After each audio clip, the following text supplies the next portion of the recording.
Judgment does not fall suddenly. It whispers. It warns. It waits. This is the story of the final 7 days, the last week humanity had before the sky broke and the world drowned. The week they mocked. The week they doubted. The week they feared. But it was too late. Imagine the scene. A dry wind sweeps across a world that has never known rain. The air is filled with the creaking of an immense wooden structure, a prophecy made of gopher wood. For decades, Noah had preached a coming judgment, a flood that would cleanse the earth. And for decades, people had laughed, calling him a madman, a fool obsessed with a boat on dry land. But on this day, the first of the final 7, something happened that silenced even the boldest mocker. The door of the ark, a massive slab of wood that Noah and his sons could never lift on their own, began to move.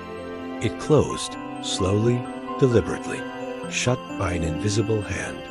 A deafening boom echoed as it sealed, kicking up a cloud of dust. The animals inside stirred, sensing a shift in the cosmic order. The air grew thick, heavy with unspoken dread. People stared, their mockery turning to uneasy whispers. Inside, Noah's voice trembled as he spoke to his family. God has shut the door. Outside, the crowd murmured, but pride was a thick cloak, covering the chill of their growing fear. They turned away, reassuring each other that it was just a trick, a strange mechanism. They chose to believe a lie because the truth was too terrifying. The second day dawned, and with it came a sight that defied all logic. From the hills and the forests, the plains and the deserts, they came.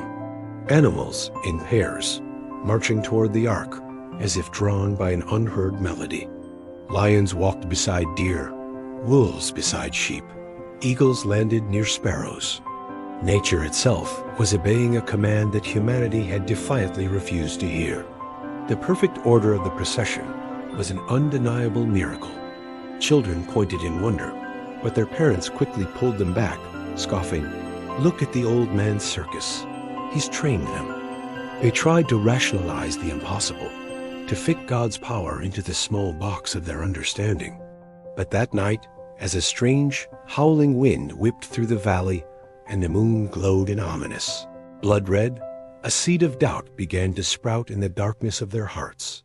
In the privacy of their homes, some might have wondered, what if he's right? But no one dared to speak that fear out loud. To admit, it would be to admit their own foolishness, their own rebellion. On the third day, Noah made his final appeal. He stood on a rock near the silent, sealed ark. His voice, cracked with age after 120 years of preaching, carried with a new, desperate urgency. Turn back to God. The time is almost here. The flood is coming. His words were not a threat, but a plea, a final offer of mercy. But the crowd's heart was harder than the stone beneath their feet. Someone in the back threw a rock that landed near his feet. "You've been singing that same tired song for over a century, old man." Laughter erupted, a wave of ridicule washing over him. But this was not the same Noah they had mocked for years. The doubt was gone from his eyes. The hesitation had vanished from his voice. He had seen the animals march in perfect harmony. He had felt the ground tremble with divine power. He had heard the voice of God say, 7 days. He was no longer just a preacher of a future event. He was a witness to its imminent arrival. But his certainty only hardened their resolve. They saw his conviction not as a warning, but as an insult to their own intelligence. The fourth day brought a change in the very fabric of the sky. Clouds began to form in strange, swirling shapes, unlike anything ever seen. The familiar blue of the sky shifted, bleeding into shades of purple and a bruised gray color that seemed to suck the light from the world. The natural order was unraveling. Birds flew low and erratically, their calls filled with alarm. Cattle in the fields refused to graze, standing motionless, their heads turned toward the ark. The dogs in the settlement barked endlessly at something unseen. A hush fell over the mockers. Their jokes died on their lips. Night fell unnaturally early, as if the sun itself was tired of shining on a world so filled with wickedness.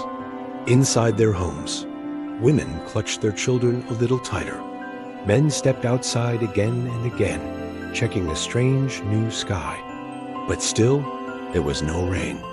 And in that absence, pride found a foothold once more. It whispered into their anxious minds, "See? It's just strange weather. Nothing is happening." By sunrise on the 5th day, the atmosphere had transformed completely.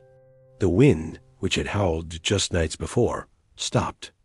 A total, suffocating stillness fell over the land, a silence so profound it felt unnatural, hostile. It was the calm before the storm, the deep breath before the plunge. Drawn by a shared, unspoken fear, people began to gather near the ark again. Some tried to mock, their laughter sounding forced and hollow.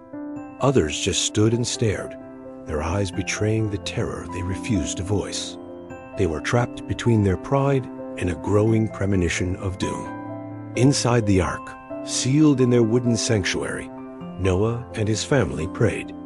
They could hear the unsettling silence outside, and they knew what it meant. Outside, the world held its breath, trembling on the brink of judgment. The 6th day was the longest day humanity had ever experienced. A sickening dread hung in the motionless air. A new phenomenon began. The ground itself started to sweat. Moisture beaded on the rocks and rose from the deep, dry soil in a cool mist. The air filled with the scent of wet stone, the smell of a coming storm in a world that had never known one. It was the smell of judgment. The children, more in tune with the wrongness of it all, asked their parents, "Why is the earth crying?" There were no answers. The adults were too consumed by their own anxiety. Some paced nervously back and forth. Some began to quietly pack food and belongings, just in case. A few, their pride finally shattered by overwhelming dread, walked to the great sealed door of the ark. They stared at the seams, at the pitch-covered wood, wishing, hoping, praying it might open for them. But it would not open, not for fear, not for regret, not for a last-minute change of heart. What God shuts, no man can force open. Then came the 7th day. Morning broke not with golden light, but under a heavy, gray, oppressive sky. The crowd gathered again, a silent, somber assembly drawn by inevitable dread. The loud-mouthed prophets of mockery had fallen silent. The brave, defiant faces had faded, replaced by masks of pale fear. Every eye was fixed on the sky. And then it happened. A single drop of water, cold, unexpected. It landed on a man's outstretched hand. He frowned, looking at the strange wetness before glancing up. Plip, another drop hit his forehead. Then another and another. A woman whispered the question on everyone's mind. Rain? No one in that generation had ever seen rain. They touched their faces, looked at their hands, their confusion quickly turning to alarm. Children, sensing their parents' terror, began to cry and run to their mothers. In the distance, the wild animals that had been left behind let out cries of panic. And then a deep rumble began, not from the sky, but from beneath their feet. The sky groaned as if in pain. And then the heavens split open. Water didn't just fall. It exploded downward in sheets. Simultaneously, the fountains of the great deep burst upward from the ground. The flood had begun. Pure chaos erupted. People ran, screaming, scrambling for higher ground, but there was none. Their only hope was the one they had mocked. They swarmed the ark, pounding on the door, their cries filled with terror and regret. "Noah, Noah, let us in." But from behind the sealed door, Noah's sorrowful voice could be heard. "I cannot open it. God has shut it." The screams were soon drowned out by the roar of the storm and the shattering of the earth. Humanity learned, in its final terrifying moments, that mercy has a time limit and grace has a closing door. The last 7 days before the flood were filled with signs, but the people chose not to listen. They saw the miracle of the animals. They heard the final warnings of the prophet. They felt the sky change and sensed the growing dread in their own hearts. But they mocked until mocking was no longer possible. Some truths are not believed until they arrive. And some doors, once shut by God, can never be opened again. The world drowned in water, but they first drowned in unbelief. Thank you for watching. If this story resonated with you, please consider subscribing for more content that explores the depths of history and faith.